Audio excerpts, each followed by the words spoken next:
Մեծարգո վարչապետ, ինժեներական համայնքի սիրելի գործընկերներ, ինժեներական քաղաքի սիրելի ռեզիդենտներ, շնորհակալություն մեզ հյուրընկալելու համար։ Մենք երեք երբ ինժեներական շաբաթվա մեկնարկն էինք ազդարում, առիթ ունեցա շատ կարճ խոսել նաև մեր երազանքների մասին եւ նաև շատ խորհրդանշական էր, որ առաջին կարևորագույն այդ միջոցառումը արդեն բիզնես աքսելերատորի շենքում է տեղի ունենում։ Մենք երեք առիթ ունեցանք խոսելու նաև կառավարության երազանքների մասին, եւ մենք այդ երազանքների իրականացման ճանապարհին ենք իրականում։ Պարոն Սալացյանի հետ, պարոն Ենգիբայանի, բոլոր մեր գործընկերների հետ անընդհատ հավաքվում ու երազում ենք իրականում, եւ այս ամեն ինչը ավելի իրատեսական է դարձնում, երբ մենք մի կողմից տարիներ շարունակ աշխարհի խոշորագույն տեխնոլոգիական հսկաների համար գիտահետազոտական աշխատանքներ ենք կատարելու, պրոդուկտներ ենք մշակել, ժամանակն է, որ մենք նաև սկսենք մտածել հայկական ինժեներական, բարձր տեխնոլոգիական պրոդուկտների մշակման եւ գլոբալ տնտեսության մատակը արելու մասին, այդ ներուժը իրականում արդեն կա, արդեն տեսանելի է եւ մենք մեծապես ողջավորված ենք։ Այստեղ կառավարությունը այս երազանքի համատեքստում էր, որ այս ներդրումը կատարեց եւ մենք վստահ ենք, որ սա հենց ինժեներական քաղաքի սրտում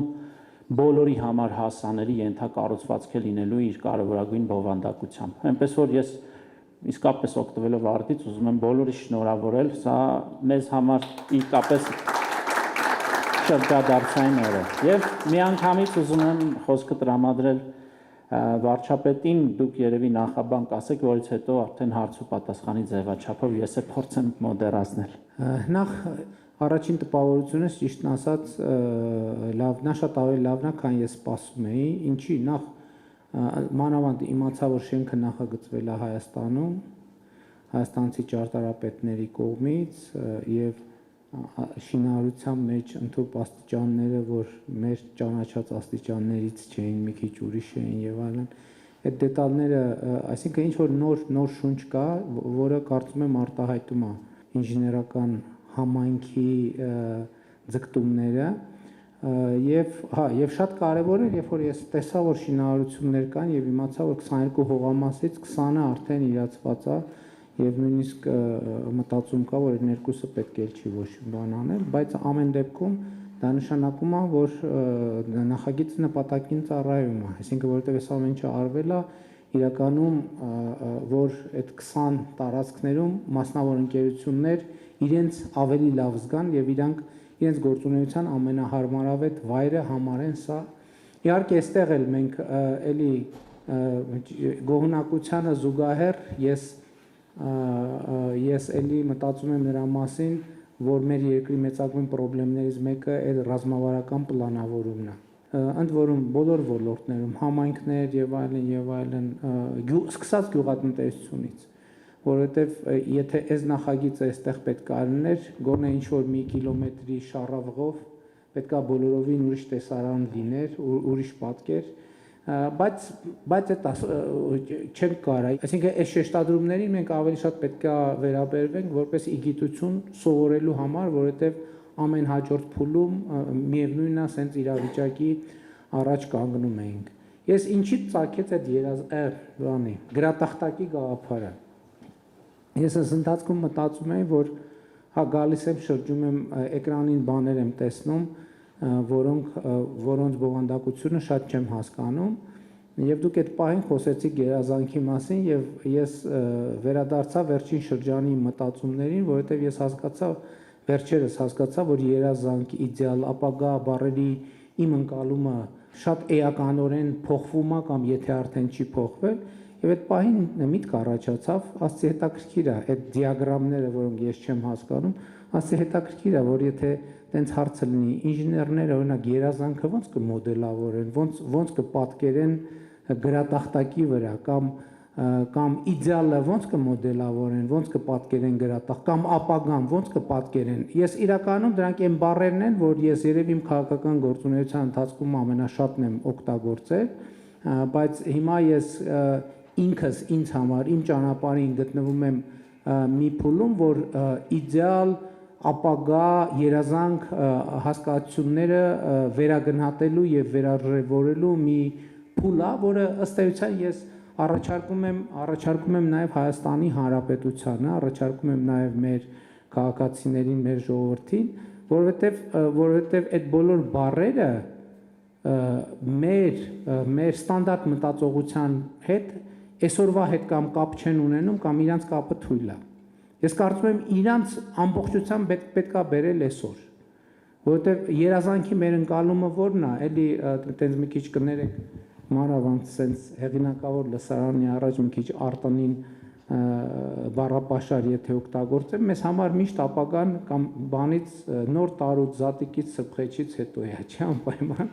եւ ես վերջերս հասկացա, որ մի հատ խնդրեմ կա, որ ամեն տարի համ նոր տարի կա, համ զատիկ կա, համ սփխեջ կա, հետեւաբար այդ երազանքի, մեր եւ երազանքի արանքում միշտ կան բուֆերներ, եւ ես կարծում եմ, որ այդ ֆունդամենտալ հարցի կարևորագույն լուծումը այն է, որ մենք այդ ամենը բերենք այսօր, այսինքն ոչ թե սփխեջից հետո, այլ սփխեջից առաջ, ոչ թե նոր տարուց հետո, այլ նոր տարուց առաջ, այսինքն ցանկացած հիմա ամեն ինչը հիմա, ցանկացած ապագա, ցանկացած, որովհետև այն ինչ հիմա օրինակ մենք իդեալի մասին խոսում ենք, իդեալը այն է, որ մենք պետք է ունենանք, ես կարծում եմ իդեալն այն է, որ մենք ունենք, հիմա մենք գտնվում ենք իդեալի աքսելերատորը, իդեալի աքսելերատորում ինքը այսօրվա իդեալն է, այստեղ նրբությունն է, որ ինքը վաղն էլ վաղվա իդեալը պետք է լինի, մյուս օրն էլ մյուս օրվա իդեալը, այսինքն այդ սպասումի վիճակից պետք է դուրս գալ եւ անցնել այս պահին գործելու վիճակ, նույնն էլ ապագան է։ Ես միշտ մտածում եմ, ինչ ենք մենք այդքան ապագայի մասին մտածում եւ ինչի է այդքան ապագան մեզ համար անհասանելի, որովհետեւ մենք ինքներս ենք հեռու ապագայից, մենք ապագան չենք պատկերացնում մեր բազուկի երկարության վրա գտնվող ինչ-որ մի բան կամ այսօր մեր իրականության մեջ մեզ շրջապատող մի բան։ Եվ ընդհանուր սոցիալ-հոգեբանական փոփոխությունը, տեսեք, մեր սոցիալ-հոգեբանության մեջ իմ մտածումներն են, ինչ եմ ասում, որովհետև նկատի ունեմ գիտական հաստատումը չի ստացել, չեմ հավակնում, որ բացարձակ ճշմարտություն եմ ասում։ Մենք մեր սոցիալ-հոգեբանության մեջ մենք անցյալի եւ ապագայի մեջ արանքում գտնվող ինչ որ մի անորոշ կետում խրված ենք եղել, որտեղ ես հավատում եմ, որ հիմա մենք էլ խրված չենք։ Եվ սա ֆունդամենտ ընդ որում ինժեներական այս շատ կարևոր է, իրադրության մոդելավորումը շատ կարևոր է ընդհանրապես։ Եվ դա ինժեներական խնդիր է իրականում։ Ապագան էլ է ինժեներական խնդիր, երազանքն էլ է ինժեներական խնդիր, որովհետև եթե ինժեներական խնդիր չի, նշանակում է դու երբեք չես իրագործելու, որովհետև ինժեներական խնդիրն ինչ է, որ դա լուծման խնդիր է, որ դու պետք է լուծես։ Իսկ եթե լուծման համար պետք է մտնես ինժեներության փուլ, չէ, որովհետև ոնց եթե ինժեներության փուլ չես մտել, նշանակում է դա ինքը կա որպես կենաց, որպես տենց ինչ-որ բան, ինքը երբեք իրագործելի չի, որովհետև իրագործելու համար իրան պետք է նախագծել, մոդելավորել, այսինքն բերել մտնել ինժեներական փուլ։ Մեր իրականության ամենամեծ խնդիրն է երբեմն, որ մենք շատ երկար չենք մտել ինժեներական փուլ, ես հիմա հավատում եմ եւ տեսնում եմ, որ մենք մտել ենք ինժեներական փուլ։ Ուրիշ բան է դետալը տեստի կընթարկենք, այդ տեստը ցույց կտա, ինչեր վնասակար նյութերը մեջ շատ են, թե քիչ են, իր այդ կերամիկայի դիմադրողականությունը շատ է, թե քիչ է, բայց խնդիրը կարևորն է, որ մենք հիմա այդ ինժեներական այդ պրոտոտիպի վիճակի մեջ ենք, մենք այսօր Հայաստանի Հանրապետության պրոտոտիպի վիճակի մեջ ենք, եւ այդ պրոտոտիպը այսօր տեստավորվում է ամենատարբեր լաբորատորիաներում, այսինքն չգիտեմ ջերմային, ոչ ջերմային, տենց չգիտեմ ինչ տեստեր կան։ Այսօր մենք շատ ճիշտ տեղի կանք հասանք, մենք այսօր Հայաստանի Հանրապետության բանից երազանքի եւ ապագայի ընկալումը որ փոխվել է, ինչ է դրա արդյունքում եղել։ Ձևավորվել է պրոտոտիպ։ Այդ պրոտոտիպը այսօր տեստի մեջ է, այդ պրոտոտիպը տեստի է ենթարկվում միջազգայինորեն, այդ պրոտոտիպը տեստի է ենթարկվում ներքին մեր հանրության շրջանում, այդ պրոտոտիպը տեստի է ենթարկվում բոլոր առումներով, այսինքն բոլոր հնարավոր տեստերը, որը կարա ունենա, եւ պետք է արձանագրեմ, որ իմ գնահատմամբ այդ տեստավորումը հաջող է ընթանում։ Ես կարող եմ դա վստահությամբ կիսել այդ տպավորությունը ձեզ հետ եւ վստահ եմ, որ ձեր մեջ կան շատերը, որ այդ տպավորությունը չեն կիսում։ Եվ ես ուրախ կլինեմ, որ այս խոսակցությունը մենք օգտագործենք այդ բան կա, չէ՞, որ տեստ եք անում արանքում բանավոր քննարկումներ եք, չէ՞, ունենում բանի պրոտոտիպի մասին իր առավելությունների եւ թերությունների եւ ուրախ կլինեմ, եթե այս խոսակցությունը պարզվի, որ ուզում ենք օգտագործել այդ պրոտոտիպը նաեւ հայցակարգային տեստավորման ենթարկել։ Մասսայական արտադրության չէ, բայց քաղաքացիների կողմից մասսայական կիրառման։ Երևի այդ տրամաբանություն։ Չգիտեմ ինչքան բան ստացվեց։ Ամենայն դեպս ինձ հաջողվեց սադրել ձեզ։ Այո, ակնհայտորեն։ Եթե չասեիք երազանք, չէի, լրիվ ուրիշ բաներից կխոսայի, բայց որ ասացի երազանք, գրատախտակ ուզեցի եւ իսկապես հետաքրքիր է, բայց դա բան չէր։ Եթե երազանքը եւ իդեալը եւ այդ բաների փորձենք դիագրամով պատկերել, դա ինչ տեսք կունենա, ինձ օրինակ շատ հետաքրքիր է։ Ես ընդհանրապես տրամաբանական խնդիր եմ ասում, թե հա առանց ինժեներների ինժեներները համարվում են մաթեմատիկների, այսինքն գիտության այդ մասն է, այսինքն սկզբունքորեն դիտարկելի է։ Պարոն Սալացյան, համեցեք։ Շատ շնորհակալ ենք, պարոն վարչապետ։ Ես կարծեմ, ինչպես դուք նկարագրեցիք, ինչ որ տեսակ, շատ ճիշտ է։ Եվ գտնամ ասել հիմա ինժեներական ընկերությունները Ինժեն քաղաքում պրոտոտիպից անցած են արդեն փոքրիկ արտադրության։ Բայց մյուս քայլը արդեն սերիական արտադրությունն է։ Ինչ որ հիմա ինժեներության բագասում է, հենց այնտեղ անցնելն է։ Արտադրություն անել արդեն սովորում ենք, մեր փոքրիկ կորձարանը, որ անցան անգամ տեսակ, բայց արդեն պետք է անցնենք։ Մեր մյուս երազանքը, պարոն վարչապետ, կորձարանի քաղաքն է։ Ինչ ընկերություններ տեսակ ստեղ, ամեն մեկը պետք է սկսի արտադրել այնտեղ։ Հիմա դեռ երբեմն ուղարկում ենք Չինաստան, ուղարկում ենք ուրիշ երկրներ, բայց գարիքը չի կա։ Մենք պետք է այդ արտադրությունը կարողանանք անել այստեղ։ Դրա համար մենք անշուշտ աջակցություն պետք ունենք։ Մեր նախնական, ասենք, հաշվարկները մոտ $50 միլիոն պրոյեկտ պիտի լինի։ Եվ եթե պետությունը կրնա մեզ օգնել այս պրոյեկտը առաջ տանել եւ ինվեստիցիաները գտնել, կարծեմ մենք շատ շնորհակալ կլինենք եւ մեր երազանքը, մյուս էտապի երազանքը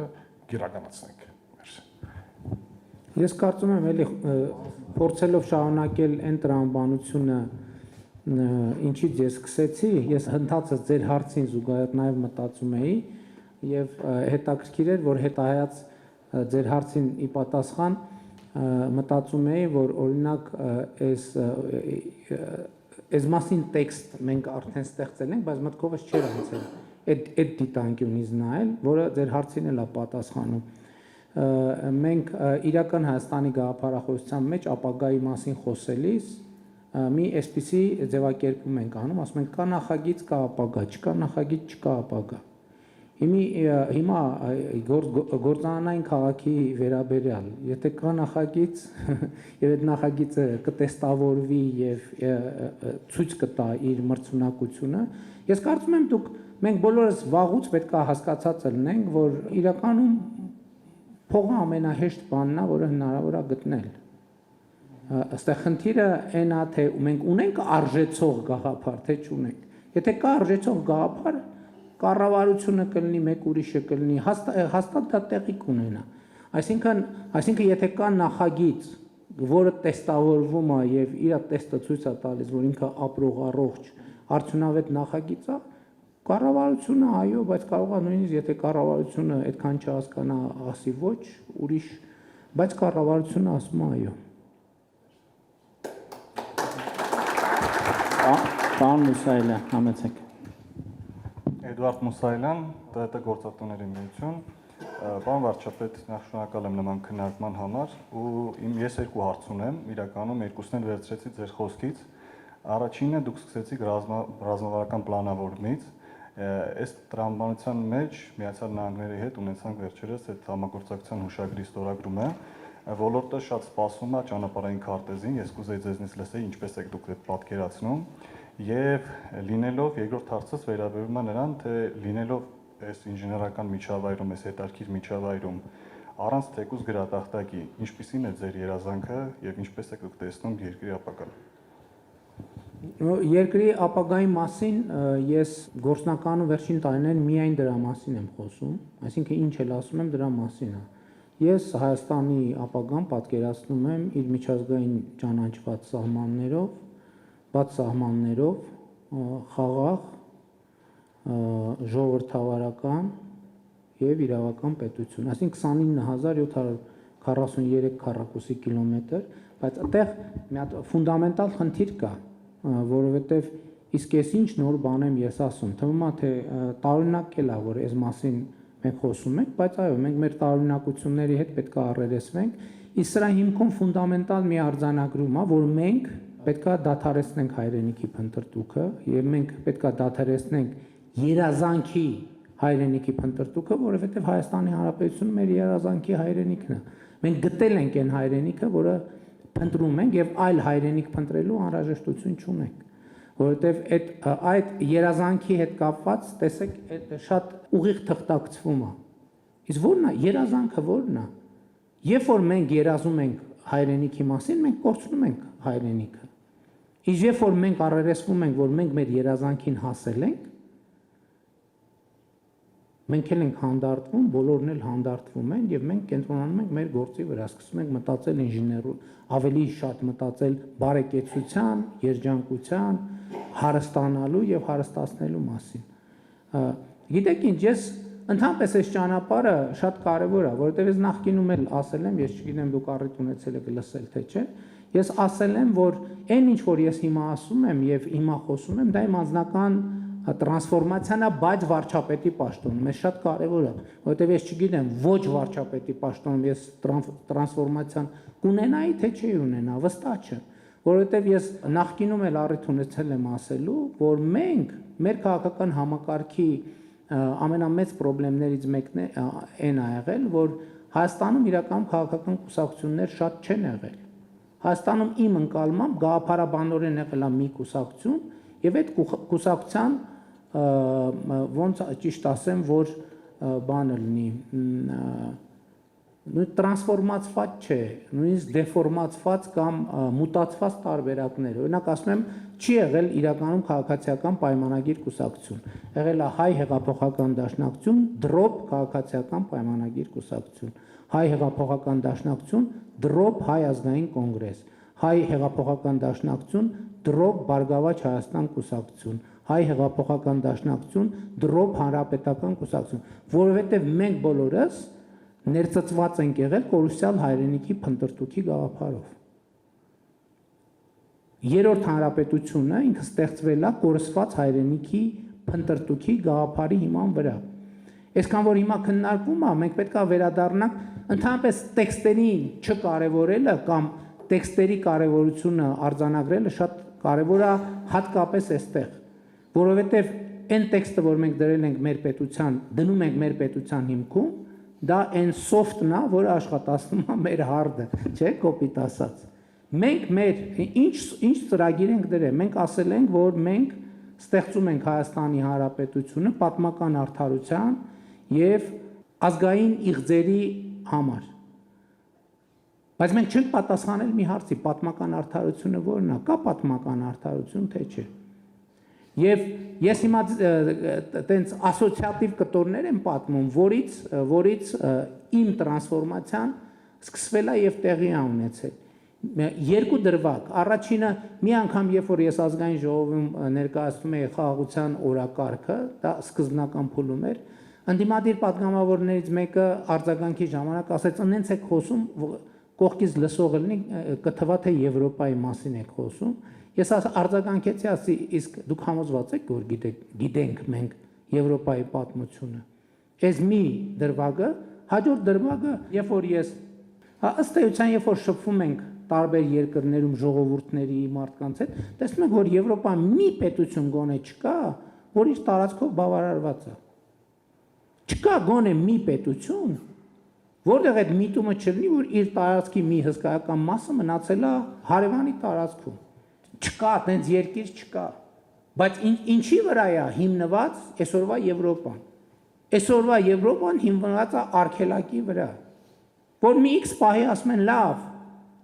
եկեք արձանագրենք, որն է լավ, ի վերջո, որն է մեր միջազգայինորեն ճանաչված տարածքը։ Էսա մեր միջազգայինորեն ճանաչված տարածքը։ Ուրեմն մենք ապրում ենք եւ աշխատում ենք ստեղ, սա մեր պետությունն է, սա մեր հայրենիքն է։ Այսինքն այդ մենք շատ խոսում ենք, չէ՞ որ մենք մենք պանդուխտի հոգեբանություն ունենք, մենք սիրում ենք պանդխտել եւ մենք խոսում ենք մեզ համար որպես անհատ։ Բայց պանդխտելը մենակ բան չի, ֆիզիկապես տեղաշարժվելը չի։ Պանդխտելը նաև այնա, որ դու քո տեղում նստած, բայց դու պանդխտում ես անընդհատ։ Որովհետև ես էլի հարց եմ տալիս, ասում եմ, սիրելի հայրենակիցներ, ինչի է որ Գերմանիայում կամ բանում Իտալիայում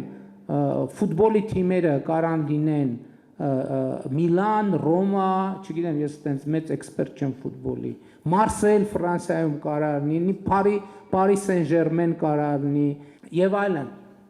Հայաստանում ֆուտբոլի առաջնության ցանկը նայում ես Ալաշկերտ, Վան եւ այլն։ Ոնց որ մի հատ Շիրակ կա, այն էլ խորհրդային միությունից ինչ որ ձևերով այդ իրավակազմակերպական ձևը մնացել է։ Հա, Արարատ, ինչի՞ է որ սուպերմարկետ, որ բացում ենք, մեր առաջին միտքն է նա, որ Իրանը կամ Ադանա պետք է լինի, կամ Վան, կամ Մուշ։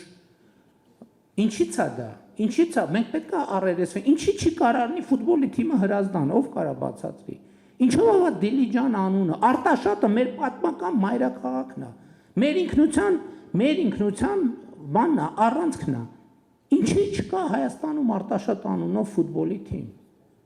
Արմավիր անունով ինչի՞ չկա ֆուտբոլի թիմ։ Արարատի հետ կապված ես պրետենզիա չունեմ, որովհետև մենք Արարատ քաղաք ունենք։ Այդտեղ խնդիր ես չեմ տեսնում։ Այսինքն սրանք հարցեր են, որոնք մենք պետք է առերեսվենք։ Հաջորդ հարցը, երբ որ այս ամեն ինչը տեղի է ունենում, չէ, այս պատմությունը, մեկ էլ ինչ որ երբ որ քննարկվում է թե ովքեր են դավաճանները եւ ովքեր են պատրիոտները, հայրենասերները, սկսում ես մտածել հայրենասեր բառի մասին եւ սկսում ես մտածել հայրենասիրության մոդելի մասին եւ սկսում ես մտածել, ասում ես հիմա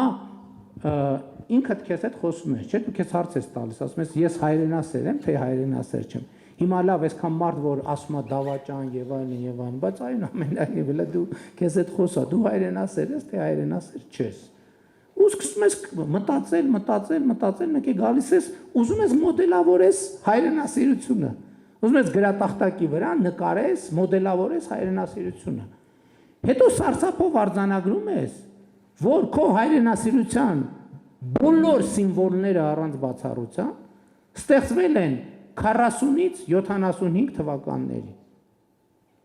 Եվ ասում ես, բայց մի րոպե, ո՞նց կարա տենց լինի։ Ո՞նց է, որ անընդհատ, ո՞նց է լավ, այս հայրենասիրության մոդելը, որ ստեղծվել է, բա այդքան կարդացել ենք, որ խորհրդային միության գլավլիտը, ամեն տառը, ամեն նախադասությունը պետք է ունենար թույլտվություն, պետք է ունենար հնարավորություն, բա ոնց որ մեր հայրենասիրության մոդելը, ոնց որ Չարենցին ու Բակունցին խորհրդային միությունը 37 թվին ոչնչացրեց ու հանկարծ ընդ որում մի մասին գուլագներից հետ բերեցին։ Ասին հələ ինչեր ունեիք, հələ մի հատ բերեք, տենանք ինչ կա, ինչ էիք գրել կամ ինչ սևագիր կամ նախագիծ ունեիք։ Եվ այլն եւ այդպես շարունակ։ Մենք այս հարցերին պետք է առերեսվենք, թե չպետք է առերեսվենք։ Մենք խոսում ենք մեր կախվածությունների մասին։ Եվ մենք դժգոհ ենք մեր կախվածություններից, ճիշտ է։ Մենք մեր կախվածությունն էլ պետք է մոդելավորենք։ Այդ ինչ է այդ կախվածությունը։ Ինչի վրա է հիմնված այդ կախվածությունը։ Այդ կախվածությունը հիմնված է մենակ մի բանի վրա։ Մեր միջավայրի նկատմամբ մեր վախից։ Մեր միջավայրի նկատմամբ վախից։ Այսինքն մեզ կախված լինելու համար պետք է մենակ մի բան՝ վախ մեր միջավայրի նկատմամբ։ Եվ ընդ որում այդ վախը ունի օբյեկտիվ հիմքեր, հարցը դա չի, դրա մասին չի։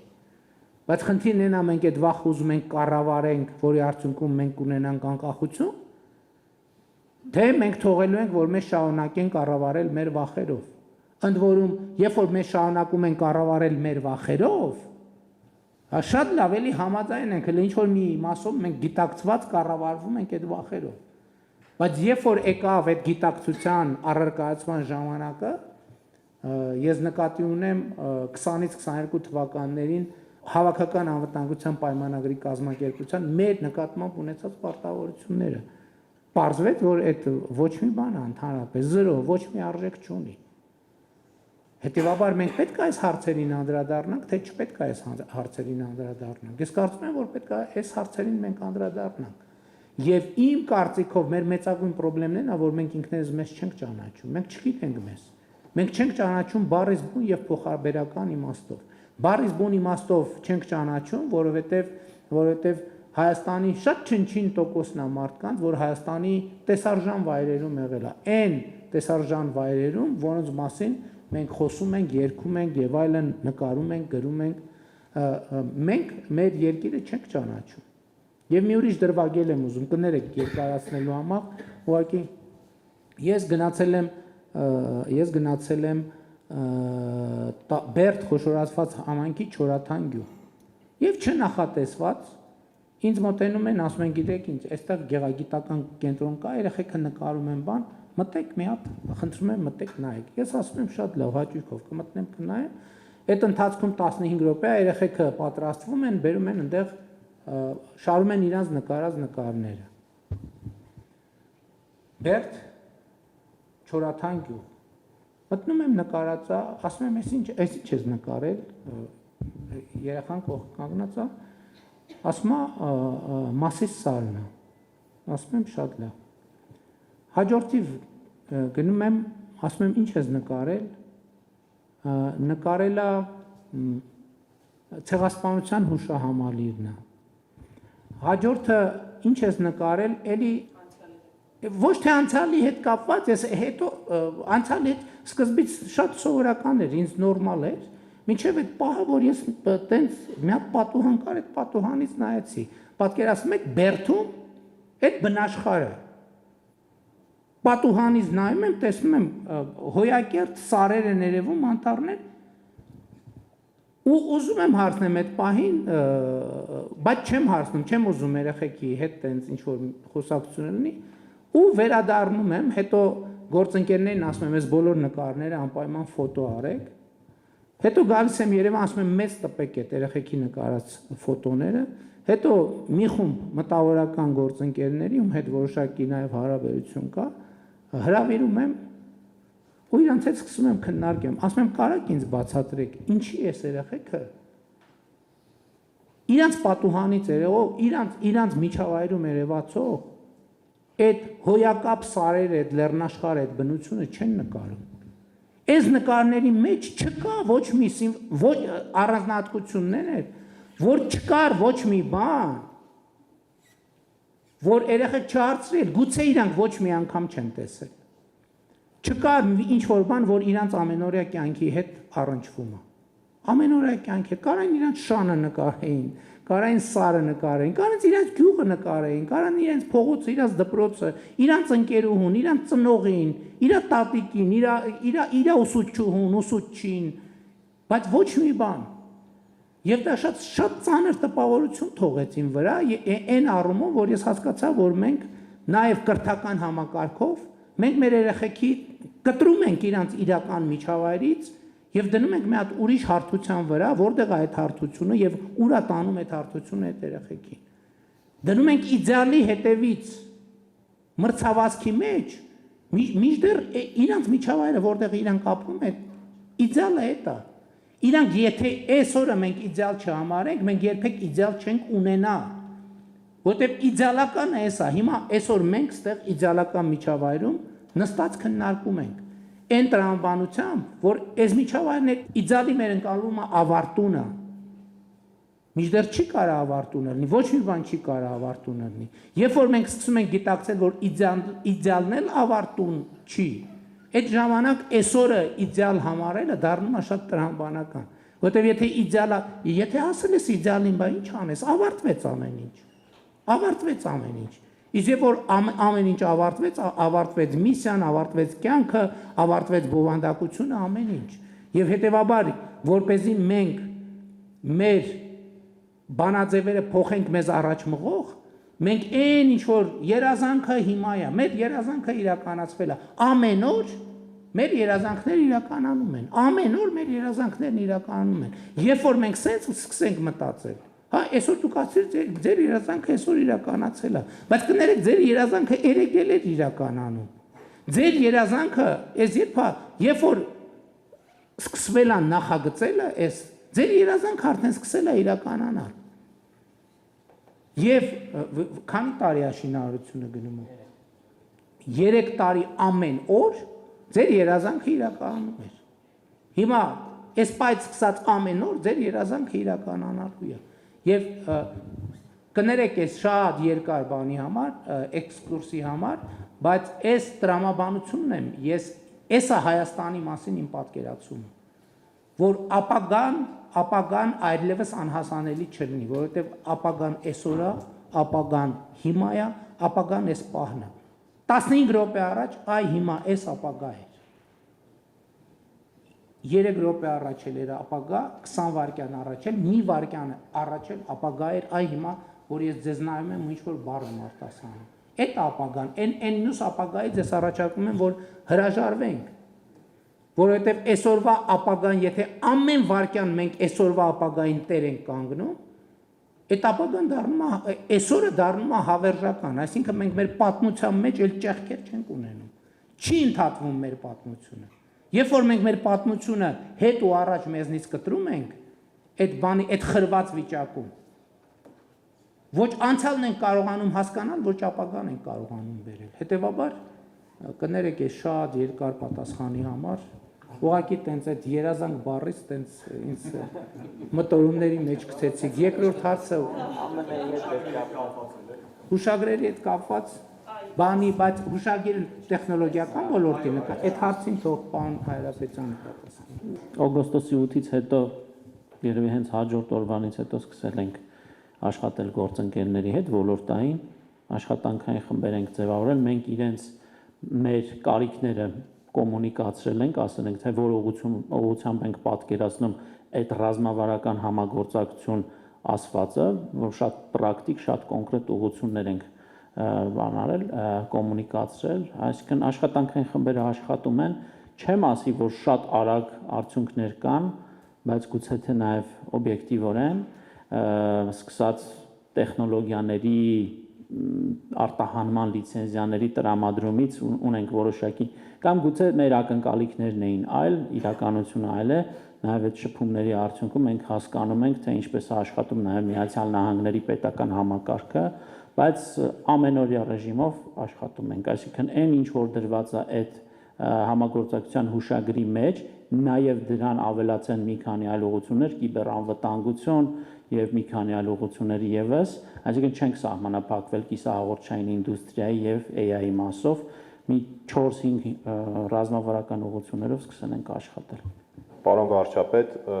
հարցս կլինի կոնտեքստում ինչ որ ներկայացվեց ձեր կողմից այդ շեշտադրումների, հայտնի խորհրդային շրջանի ղեկավարի խոսքերը հիշելով, ով ասում էր, որ շատ դեպքերում ամեն ինչ որոշում են կադրերը։ Հարցս հետևյալն է, ձեր մտքում կամ ձեր օրակարգում ինչ ռազմավարություն կա, մասնավորապես կարճաժամկետ եւ միջնաժամկետ առումով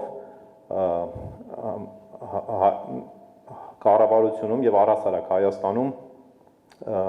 կադրային ոլորտի լավարկումներ իրականացնելու, այսինքն ավելի լավ որակյալ կադրեր ներգրավելու առումով։ Ոնց եք պատկերացնում այդ մասը։ Գիտեք, ես մի համոզմունք կիսեմ ձեզ հետ, որ այնուամենայնիվ կադրային հարցում մի կարևոր կոմպոնենտ կա, որը մեր իրականության մեջ թերագնահատված է, դա տվյալ գործող անձի գաղափարական պատրաստվածության հարցն է։ Այդ խորհրդային միության ժամանակ այդ մարդիկ, որ ասում են ամեն ինչ որոշում են կադրերը, առաջին հերթին նկատի ունեին գաղափարական պատրաստվածությունը կամ առաջիններից մեկը գոնե նկատի ունեին գաղափարական պատրաստվածությունը եւ մեր կադրային խնդիրների մի մասը կամ մի զգալի մասը կապված է եղել այս խնդրի հետ։ Գիտեք ինչ խնդրի հետ, բայց այդ խնդրը այդ մարդկանց խնդրը չի։ Այդ խնդրը ռազմավարության խնդրն է, որ մենք շատ հստակ չգիտենք, թե մենք ինչ ենք անում։ Առավոտ մենք գալիս ենք գործի։ Հասկանում եք, կա մի հատ շատ կարևոր հարց։ Մենք առավոտ եկանք աշխատանքի, պատկերացրեք դուք բոլորդ, մանավանդ ձեզ համար դա շատ հասկանալի կլինի, այնց առանձնապես պատկերացում չկա, մենք ինչ ենք անում։ Ոչ միայն այդ օրը, որ առավոտ եկել ենք, բայց այդ օրից սկսած եւ բանա, չէ, ընդ որում քաոս կլինի, եթե այսօր մի բանի համար ենք եկել գործի, վաղը մյուս, երրորդ օրը, չորրորդ օրը, չորրորդ։ Պետության ռազմավարությունը այն ինչի մասին պարոն Մուսայելյանը հարցրեց, պետության ռազմավարությունը նույն կադրային կամ որոշումների որակի համար շատ կարևոր է, որովհետև երբ որ կա ռազմավարություն, երբ որ հստակ դու պատկերացնում ես ինչի համար ես եկել գործի եւ այսօր այն ապագայի հետ կապված ինչ խնդիր պետք է լուծես, շատ մարդիկ հենց այդ նույն մարդը դառնում է շատ ավելի պրոֆեսիոնալ։ Ես բացարձակապես չեմ թերագնահատում միջև մեզ հայտնի բոլոր պարամետրերը, սկսած կրթությունից, կրթությունը անընդհատ, շարունակական եւ այլն, բայց գաղափարական պատրաստությունը վեկտորը մենք ուր ենք գնում, որ ուղղությամբ ենք շարժվում, ինչ դա չափազանց կարևոր է եւ մեր կադրային լիքը հարցեր այն խնդիրները, որոնք կապվում են կադրերի հետ, շատ հաճախ կապված է եղել ռազմավարության բացակայության հետ, որտեղ մենք մոլորված ենք։ Հասկանում եք, ես ձեզ պարզ բան եմ ասում, որի մասին 2020 թվականի պատերազմից հետո Հայաստանի մասին մեր պատկերացումը, որն է այնուամենայնիվ Հայաստանը որն է։ Հասկանում եք, հնարավոր չի էֆեկտիվ կառավարել, երբ որ դու չգիտես քո հիմնարկը, հազար ներողություն, այս կոպիտ, երբ որ դու չգիտես քո հիմնարկը լավ որն է։ Հնարավոր չի կառավարել այդ հիմնարկը, երբ որ դու չգիտես քո հիմնարկը որն է։ Իսկ մեր խնդիրը բոլոր Հայաստանի բոլոր ժամանակների, բոլոր իշխանությունների մեծագույն խնդիրը եղել է այն, որ տենց էլ մեր ոչ մի իշխանություն չի իմացել լավ իր հիմնարկը որն է։ Ընդ որում տարբեր իշխանություններ չեն իմացել տարբեր չափով։ Մի իշխանություն չի իմացել այս չափով, մյուս իշխանությունը չի իմացել ավելի մեծ չափով, այն մյուս իշխանությունը չի իմացել ավելի մեծ չափով։ Հիմա իմ առաջարկը այն է, որ մենք կադրային հարցի լուծման համար գաղափարական պատրաստվածությունը։ Ասենք օրինակ Մասիս ծառը ինչի ենք մենք Մասիս ծառի բանը հանում սահմանային կնիքի վրայից։ Ընդ որում դա առաջացել է հայտնվել 2004 թվականին, որը արտահայտում է այդ իմ ասածը, որ մի իշխանությունը մի ձևի չի իմացել իր հիմնարկը որն է, մյուս իշխանությունը երկրորդ ձևի չի իմացել, այն մյուս իշխանությունը երրորդ ձևի չի իմացել։ Որովհետև մենք ուզում ենք իմանանք մեր հիմնարկը որն է, ժողովուրդ ջան։ Մեր հիմնարկը որն է։ Պատկերացրեք ակսելերացիոն կենտրոնը, գիտենք, այդքան է վստահ չենք, ինչքան է, որտեղ է, հնարավոր է կառավարել այդին, բացառված է, չենք կարող կառավարել։ Եվ լավագույն կադրերն էլ կշփոթվեն։ Եվ այնք չի, որ մեր կառավարությունում 30 տարվա ընթացքում չեն եղել թոփ մակարդակի պրոֆեսիոնալներ։ Բայց շատ թոփ մակարդակի պրոֆեսիոնալներ 3 ամսում դառել են ծաղրի առարկա, շատ հաճախ։ Ու մենք չենք էլ հասկացել, լավ էս մարդը ոնց որ թե կրթությունը տեղը, կենսագրությունը տեղը, լեզուները գիտի, ամեն ինչ տեղը, լավ ոնց է լինում, որ 3 ամսվա մեջ կամ մի տարվա մեջ դառնում են ծաղրի առարկա։ Նույն պատճառով, որտեղ ինքն էլ չգիտի ինքը ինչ է անում, մենք էլ չգիտենք ինքը ինչ է անում, ոչ մեկ չգիտի ինքը ինչ է անում, ու ոչ մեկ չգիտի ոչ մեկ ինչ է անում։ Ես առաջարկում եմ, ասում եմ, եկեք կենտրոնանանք մեր միջազգայինորեն ճանաչված տարածքի վրա, մենք ինչ ենք անում։ Պետություն ենք ամրապնդում, պետություն ենք հաստատում, զարգանում ենք, հարստանում ենք եւ հարստացնում ենք։ Հարստանում ենք անհատները հարստանում են եւ այդքանով հարստացնում են պետությանը։ Ասում եմ եկեք մոդել տնենք, որ պետությունը պետք է ուժեղացնի անհատին, մարդը պետք է ուժեղացնի պետությանը։ Ոնց պետք է պետությանը անհատին մարդուն ուժեղացնի։ Այդ հարցին ես ունեմ 3 պատասխան։ Առաջինը կրթություն, երկրորդը կրթություն, երրորդը կրթություն։ 4-5-րդի մասին կարող ենք 4-5-րդի մասին մտածել։ Երբ որ ես այո ինձ համոզմունք այս ասում եմ հարգելի ժողովուրդ, Հայաստանի Հանրապետությունում լավ ապրող մարդկանց 80%-ի լավ ապրելը կապված է իրանց կրթության հետ։ Դա իմ կարծիքով դա կրթության մաս է, որովհետև աշխատելը, այսինքն ռուտին ունենալը օրվա դա կրթական հարց է, որովհետև մարդը պիտի իմանա, որ դա կարևոր բան է, դա այդ գիտական հիմնավորված բան է, չէ՞ որ օրվա ռուտին ունենալը կարևոր բան է, որ դու նույն ժամին ճաշում ես, նույն ժամին քնում ես, նույն ժամին արթնանում ես, պետք է այդ ժամին վազես, այդ ժամին չգիտեմ ինչ անես։ Եվ ստեղ է որ բոլորը հասկանում եք մարդը պետքա գտնի իր տեղը։ Բայց այդ տեղը պետքա կոմֆորտ լինի այնուամենայնիվ, պետքա իրան չշփոթեցնի։ Եվ էլի շարունակելով լավ ապրող մարդկանց 80%-ի լավ ապրելը կապված է իրանց կրթության հետ, վատ ապրող մարդկանց 80%-ի վատ ապրելը կապված է իրանց կրթության հետ։ Ես դրան միանշանակ համոզված եմ, ես իմ աշխատանքի, պրակտիկ աշխատանքի արդյունքում եմ։ Ես դրա ամեն օր ես աշխատում եմ գոնե 10-20 առավոտ շուտ մի ժամ էլ շուտ եմ արթնանում, 10-20 քաղաքացու նամակ կարդամ, որովհետև ինձ հետաքրքիր է։ Ու ես մարդու տեքստից արդեն գիտեմ իր խնդրեմը ինչ է։ Ինքը ինձ գրել է, ասենք ենթադրենք 10 տող նամակ է գրել։ Արդեն ես տեքստից գիտեմ ինչն է, որտեղ է իր խնդրեմը, եւ այդ տեքստերն են, որ ինձ բերել են այս եզրակացության։ Հետևաբար կադրը ոնց հաջորդ խնդիրն էլ կա։ Եթե մեր դպրոցների 70%-ը ավերված վիճակում է հանրապետության, կառավարությունում կներեք լավ կադրը ինչի պետք է գա աշխատի, դուք ինչի պետք է գա կառավարությունում աշխատեք։ Դուք կգաք կառավարությունում 200,000 դրամով կաշխատեք, եկեք, բոլորիդ հրավիրում եմ։ Ոչ մեկը չեք գա, չէ՞, նույնիսկ հա, տենց որ առաջարկ անեմ ձեզ կժպտակներ։ Ինքը կներեք, ինքը մեր քաղաքական գործունեության շատ վաղուցման մասնակից է, շատ երկար, հա։ Իհարկե չէր գա։ Կարող է մի հատ sense խիստ քայլ անենք ու այդ քայլին գնանք ու վերանայենք պետական ապարատի։ Հիմի դրան նախագիծը կա, ես ձեզ անկեղծ ասեմ, գիտեք ինչքան քննարկում ենք այդ որոշումը, որը մենք մեր մեջ կայացրել ենք, բայց ինչի չենք բարձրաձայնում այդ որոշման մասին։ Ասեմ ինչի չենք բարձրաձայնում։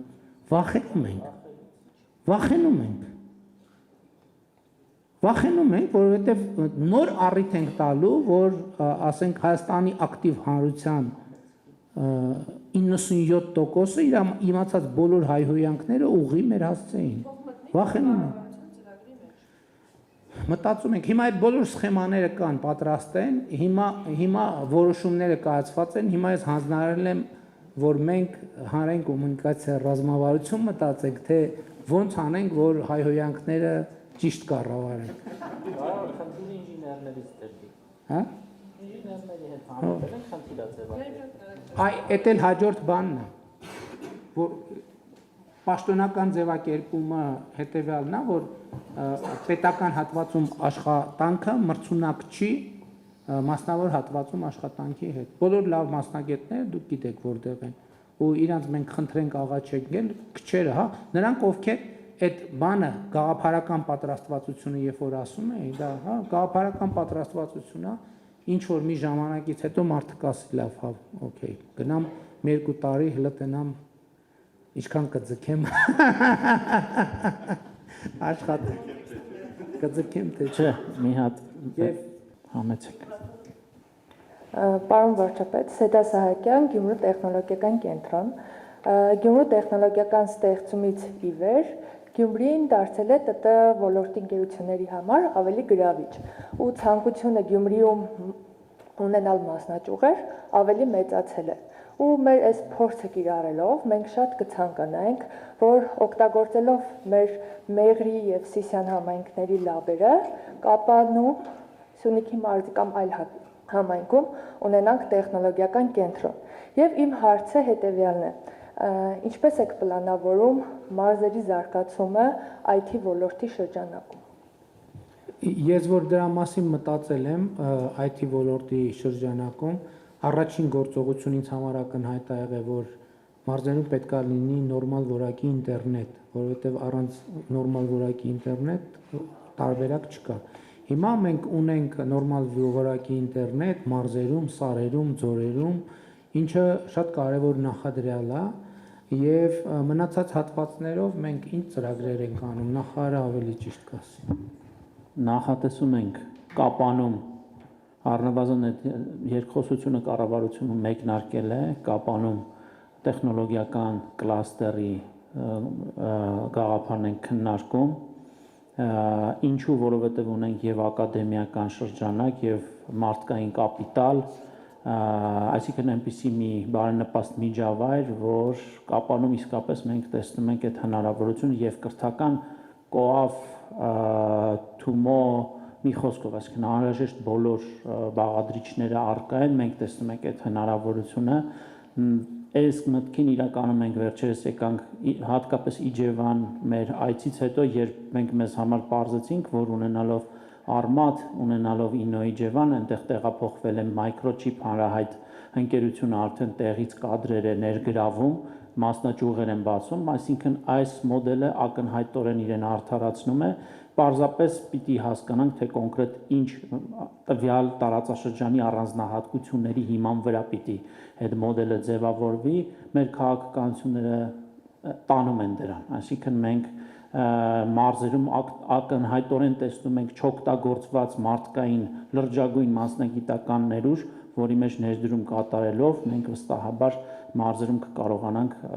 այդ կարողությունները մեծացնել ու նաև այսինքն այդ ընկերությունները, որոնք Երևանում կենտրոնացված են, դիտարկեն մարզերը որպես հավելյալ ռեսուրս իրենց համար։ Դե տեսեք, ես ձեր հարցին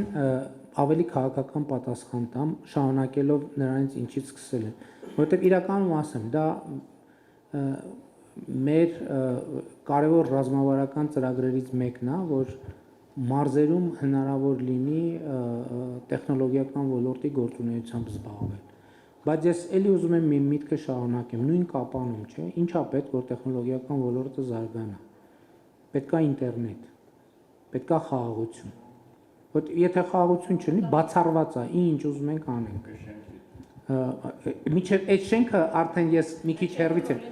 Օրինակ, Երևան-Կապան նորմալ հնարավորինս հաճախ չվերթները։ Օրինակ, ես իմ աշխատանքային գրաֆիկում, երբ որ այդ չվերթը կա եւ ես գնում եմ եւ օգտվում եմ դրանից, ես մեր գործընկերներին ասում եմ, մենք չենք գնահատում, որովհետեւ այս չվերթը որ կա, սա մարդու կյանքը փոխող բան է։ Հիմա ես նախորդ անգամ առավոտ վեր եմ կացել, զբոսնել եմ Երևան քաղաքում, սրճարան եմ մտել, սուրճ եմ խմել, նախաճաշել եմ, մեկնել եմ Կապան, մի քանի ժամ խորհրդակցություն եմ արել, քննարկում ենք ունեցել դեսպանների հավաքի ընթացքում, վերադարձել եմ եւ ճաշել եմ իմ ընտանիքի հետ եւ երեկոյան անցկացրել եմ հանգստի մեջ։ Հասկանում եք, այս նկարագրությունը ինքը հեղափոխական նկարագրություն է, որովհետև ես սովորաբար պետք է ժամ 6-ին շարժեի գնայի Կապան եւ ժամ 12-ին երևի կհասնեի հետ գալ կամ պետք է գիշերեի եւ այլն եւ այդպես շարունակ։ Այսինքն ես իմ կարծիքով հատկապես IT ոլորտը ինքը առանձին վերցրած միտեղ չի կարա գոյություն ունենա։ Նախ իր շուրջ պետք է հարմարավետություն ձևավորվի, պետք է նորմալ ճանապարհ լինի, պետք է չվերթ լինի, պետք է սրճարան լինի, պետք է սոցիալական շփման միջավայր լինի, որովհետև տեխնոլոգիական ոլորտի մարդը չի կարա առանց դրա։ Պետք է կապուչինո լինի, հասկանում եք, առանց կապուչինոյի չի կա։ Ես ամենայն լրջությամբ եմ ասում, առանց կապուչինոյի չի կարա, առանց կապուչինոյի, էսպրեսոյի, ամերիկանոյի չի կարա լինի բան, տեխնոլոգիական ոլորտ, ընդ որում ապարատը բավարար չի։ Պետքա տեղեր լինի, որտեղ մարդը լանչ անելու տեղ պետքա լինի։ Այսինքն նկատի ունեմ, մենք պետքա մտածենք էլի, եթե մենք ապագայի տրամաբանությամբ գնանք, դա չի լինի։ Այն մյուս տնտեսական ծրագրերը, որ մենք անում ենք հիմա, այդ բոլոր տնտեսական ծրագրերը իրանք այդ թվում տեխնոլոգիական ոլորտի զարգացմանն են բերում, որտեղ արդեն կա սպეციფիկա, պետք է հասկանանք հասունանա այս շենքի պահը։ Հիմա մենք կարանք տանենք մի հատ բան սարի վրա այս շենքից կառուցենք, չի ստացվի։ Այսինքն միջև այս շենքը սովորական տնտեսությունը ենթակառուցվածքը համայնքը պետք է այնտեղ Թումո կենտրոն պետք է լինի, այնտեղ Coafi Smart կենտրոն պետք է լինի, այնտեղ նորմալ դպրոց պետք է լինի, նորմալ մանկապարտեզ պետք է լինի, որը այսօր կառավարության ուշադրության կենտրոնում է, այս ինչ որ թվարկեցի, ամեն ինչը հիմա կապանում կառուցվել է կամ կառուցվում է։ Եվ դա անխուսափելիորեն, որովհետև արհեստական տեխնոլոգիական ոլորտ, ասենք ինքը պետք է հասունանա, գա տեխնոլոգիական ոլորտը կուլմինացիան է, նորմալ հյուրանոց պետք է լինի եւ այլն եւ այդպես շարունակ։ Ես ճիշտն ասած մի 3 հարց էի պատրաստել, բայց հասկացա, որ ժամանակի սղություն կա եւ այդ հարցերից մեկը կբարձրացնեմ։ Պարոն վարչապետ, ես լրիվ համաձայն եմ ձեր հետ իրական Հայաստանի այդ կոնցեպցիայի առումով, որտեղ մենք չենք կարող պատրանքներով, երազախապությամբ մեր ապագան կերտել, մենք պետք է իրականության հետ առերեսվենք եւ հիշում եմ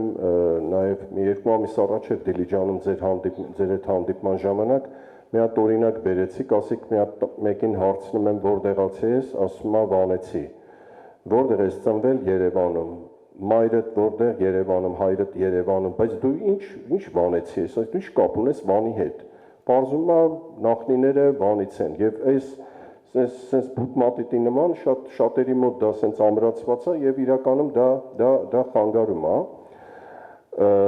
բայց իմ հարցադրումը կապված է հետեւյալի հետ, որ ես մի քիչ մտավախություն ունեմ, որ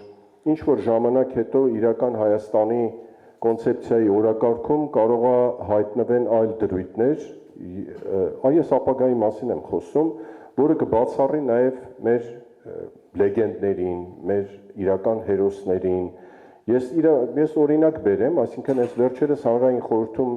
մի հատ հանդիպման ժամանակ իմ գործընկերներից մեկը ասեց, որ բայց ճիշտ է, որ ասենք Բաղրամյանի անունով հին խորհրդային միության հերոսների անունով մենք փողոցներ ունենք, ռազմական, չգիտեմ, ինստիտուտներ ունենք Բաբաջանյանի անունով եւ այլն եւ այլն։ Ես մի երկու խոսք ասեցի ու ճիշտ ասած դալիճից դուրս եկա, որտեղ այդ դեմագոգիան ես չեմ ընդունում։ Ուրիշ տեղեր էլ այդ կարծիքները ես լսել եմ, որ դա խորհրդային, որ դա մեր իրական Հայաստանի հետ կապ չունի, դա անցյալում է խորհրդային միության հետ։ Ես ասեմ ավելին, եթե խորհրդային միության ժամանակ մեր առաքելությունը ինդուստրիալ կենտրոն սիլիկոնային հովիտ չլիներ, մենք սա էլ չէինք ունենա, մենք այդ արժեքները չէինք ունենա, ինչ որ այսօր ունենք, մաթեմատիկական դպրոցի, միկրոէլեկտրոնիկայի ինդուստրիայի եւ այլն եւ այլն։ Ձեր կարծիքն էի ուզում լսեի, որովհետեւ եթե մենք պետք է հետագայում նոր հերոսներ, նոր լեգենդներ հորինենք եւ կապենք իրական Հայաստանի հետ արհեստական ձևով, դա կարծում եմ բավական սխալ է լինելու։ Ձեր անձնական կարծիքն էի ուզում սրա հետ կապված իմանալ։ Շնորհակալ եմ։ Առաջին հարցի հետ կապված ձեր ձևակերպումը իրականում ձեր ձևակերպման հետ իմ ձևակերպման ես այդքան էլ համաձայն չեմ, որովհետև իմ շեշտադրումը ուրիշ բանի մասին է։ Ես հասկանում եմ մարդու պապը Վանում է ծնվել։ Այսինքն ինքը արմատներ ունի այնտեղ։ Խոսքը դրա մասին չի։ Ես ուրիշ բան եմ ասում եմ գնում ենք ենթադրենք Դիլիջան, ասում ենք որտեղից ես, ասում է Վանից են։ Գնում եմ Թալին, ասում ենք որտեղից ես, ասում է Սասունից են։ Գնում ենք Արմավիր, ասում ենք որտեղից ես, այսօր երիտասարդ 30 ասում է ենթադրենք Վանից են, Կարսից են ասել։ Ես ուրիշ հարց եմ տալիս։ Իմ խնդրեմը այդտեղ չի, որ ինքը իր արմատները գիտի եւ ճանաչում ուզում է պահպանի։ Իմ խնդրեմն են ասում են, բա Դիլիջանցինովը, Բարմավիրցինովը, բա Թալինցինովը։ Սա իրականում ձեր մյուս հարցի պատասխանն էլ է։ Ես չեմ ասում դու բան արա, մոռացի որ Վանից ես։ Ինչ պետք չի մոռանալ։ Բայց շուրջդ նայ տես որ դու դիլիջանում ես ծնվել, դու դիլիջանցի ես։ Դու դիլիջանցի ես։ Դիլիջանցի տերմինը անտեր մի թող։ Ես բացարձակապես որևէ խնդիր չունեմ։ Ինձ ասում են, որ ուզում է պատմական Հայաստանը մոռանա։ Ոչ, այդպիսի խնդիր ես ոչ դրել եմ, ոչ էլ դա տրամաբանական է դնել։ Ես ընդհակառակը, ես ներկայացնում եմ ու դա ձև չի, անկեղծ եմ ես դա ասում։ Ասում են ուզում է հայ ժողովրդի պատմությունը մոռանա։ Ես ուրիշ բան եմ ասում եմ, երբ որ մենք ցանկացած գիրք որ կարդում ենք, ես տենց այս համոզված եմ, որ բոլորս էլ տենց ենք, կամ եթե տենց չենք, մենք գրքի հետ խոսում ենք, չէ՞, մենք երկխոսություն հերոսների հետ ինչ որ հաղորդակցության մեջ ենք, չէ՞ մտնում։ Չէ՞, տենց չի, սխալ եմ ասում, չէ՞, տենց է, չէ՞։ Հիմա ես իրական Հայաստանի գաղափարախոսությունը ծնվել է հետևյալ կերպ։ Ես այն ժամանակ չիմանալով էլ, ես տենց լուսաբանում եմ, որ հայ ժողովրդի պատմության այս մի հատորն էլ նորից կարդացի, այս մի հատորն էլ նորից կարդացի, այս էլ նորից կարդացի ու տենց բան էի անում։ Իմ կարծիքով ես այն ժամանակ տենց պրոպագանդում էի ենթագիտակցորեն շուտ արթնանալ, որովհետև ժամը 5-ին արթնանում էի, մի ժամ ու կես բան կարդում էի, մինչև աշխատանք, որ բանին չխանգարի, ոչ զանգ, ոչ բան կենտրոնան։ Եվ այդ երկխոսության մեջ դա այդ պահին չես հասկանում, դա հետահայացա չէ տեղի ունենում, հո ամեն պահի մենք այսօրվա բոլոր խորքերը, ոնց որ այդ երկխոսությունը տեղի է ունենում, ես ասում եմ պատմական Հայաստան, դե կարդում եմ այդ հատորյակները, չէ, ասում եմ ես Հայաստանի վարչապետն եմ։ Դու ինձ ինչ ունես ասելու։ Ինչ ունես ասելու։ Այդ բանից էլ, որ պատմության դասերը պետքա սովորել։ Այդ ակնհայտ ճշմարտությունը, բոլորին հայտնի ճշմարտությունը, բայց ոչ մի տեղ գրած չի, որ պատմության այն դասը, որ դու պետք է սովորես, այսինչ գրքի 846-րդ էջում է գրած։ Պատմությունը ասવા հատորյակներ, ընդ որում լիքը հատորյակներ, որ հերքում են մյուս հատորյակներին։ Դա որտե՞ս սովորես այդ պատմության դասը։ Այդ հուսահատության մեջ ասում եմ պատմական Հայաստան։ Ես Հայաստանի վարչապետն եմ, դու ինձ ինչ ունես ասելու։ Եվ ասում եմ մի գնա իմ ճանապարհով, մի գնացեք իմ ճանապարհով, մի գնացեք, որ դու հիմա Հայաստանի վարչապետն ես։ Այդ նշանակում է, որ այդ Հայաստանը կա, պետություն կա, կառավարություն կա, շենք կա, եւ այլն, եւ այլն, եւ այլն։ Սա նշանակում է կաս։ Մի գնա իմ ճանապարհով, որ այդ Հայաստանը, որի վարչապետն ես դու, մի գնացեք պատմական դարձնելու ճանապարհով։ Եվ իրական Հայաստանի գաղափարախոսության հեղինակը այդ թվում պատմական Հայաստանն է, պատմական Հայաստանն է ծնվել, պատմական Հայաստանից սովորած դասերով է դա եկել։ Հայ ժողովրդի պատմությունը կարդում եմ, ասում եմ հայ ժողովրդի պատմություն, ես Հայաստանի վարչապետն եմ, ինչ ունես ինձ ասելու։ Ասում եմ մի կրկնեք ինձ կարակ, այ ձեր ցավը տանեմ, կարակ մի անգամ չկրկնեք ինձ։ Ինչքան կարելի է անընդհատ, ինչքան կարելի է կրկնել։ Ես չգիտեմ գուցե ուրիշ ժողովուրդների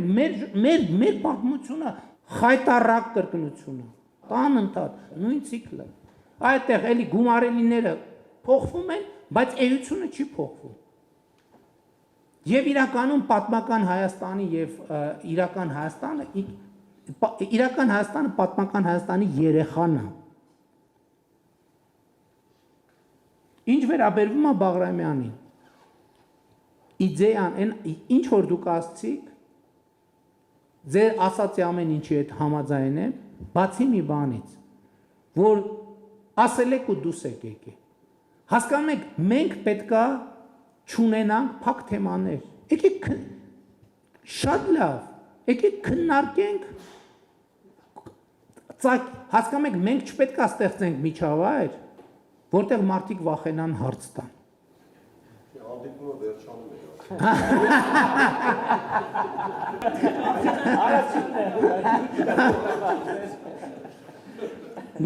Մենք չպետք է ստեղծենք միջավայր, որ մարդիկ վախենան հարց տան։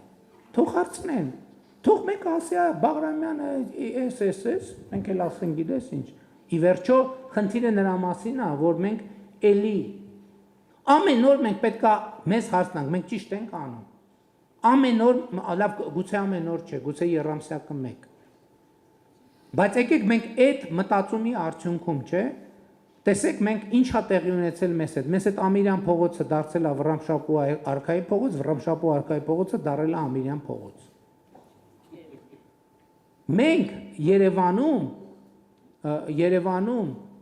եթե չեմ սխալվում, ոչ մի թագավորի անունով փողոց չունենք։ Մենք ունենք դինաստիաների անունով։ Հա, Տիգրան Մեծի անունով։ Հա, չէ, ուրիշ էլի Տիգրան Մեծը Արգիշտի թագավոր Չէ, երևի համայնքներում շատ տեղերում չունենք, հա։ Այսինքն դա շատ կարևոր է, մենք պետք է այս ընտրությունը կատարենք։ Օրինակ ես կարծում եմ, որ պետք է Հայաստանում շատ տեղերում լինեն մեր տարբեր արքաների անունով փողոցներ։ Այսինքն ես նկատի ունեմ քիչ են իրականում, որովհետև Տիգրան Մեծը այնքան ասել ենք, հələ հետաքրքիր է, էլի, նույնիսկ ասոցիատիվ չի բանանվում։ Հա, դինաստիաներով ունենք, հա, բայց Տիգրան Մեծ եւ Արգիշտի ուրիշ ունենք Երևանում արքայի փողոց չունենք։ Այդ բացառությունը հաստատում է։ Ես ասում եմ եկեք հարցեր տանք, իսկ ինչն է խնդրեմը, որ թող մարդը ասի ինչ է մտածում։ Մենք էլ ասենք ինչ է մտածում, լսարանն էլ նայ ասի Մուսայելյանի փաստարկները ակնհայտորեն ճիշտ են։ Ինչ ենք վախենում այս process-ից։ Նկատի ունեմ ամեն ինչ ճիշտ եք ասում, պետք չի դուրս գա սենյակից։ Պետք է այդ խոսակցությունը շարունակել, որովհետև մենք մեզ փակուղի ենք մտցնում այդպիսով։ Եվ սիմվոլներն էլ պետք է, կարող է սիմվոլը մենք պետք է նաև ռեբրենդինգի, իսկ Բաղրամյանին մենք որպես ինչ սիմվոլ ենք բանանում, գնահատում։